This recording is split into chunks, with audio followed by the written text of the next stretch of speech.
মাইকে পাখির ডাক বাজিয়ে অবৈধভাবে পাখি শিকার করার সময় 2 শিকারীকে আটক করেছে উপকূলীয় বন বিভাগ।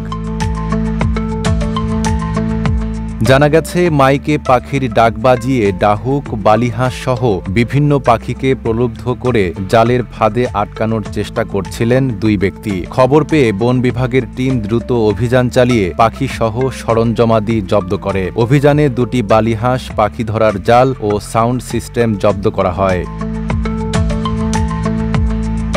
উপকূলীয় বন বিভাগের একটি বিশেষ দল নোয়াখালীর সোনাইমুড়িতে এ অভিযান পরিচালনা করে। আটক ব্যক্তিরা হলেন সোনাইমুড়ি উপজেলার 4 নং বারগাঁও ইউনিয়নের মোল্লাপাড়া গ্রামের তবু মিয়ার ছেলে মোহাম্মদ আব্দুল হান্নান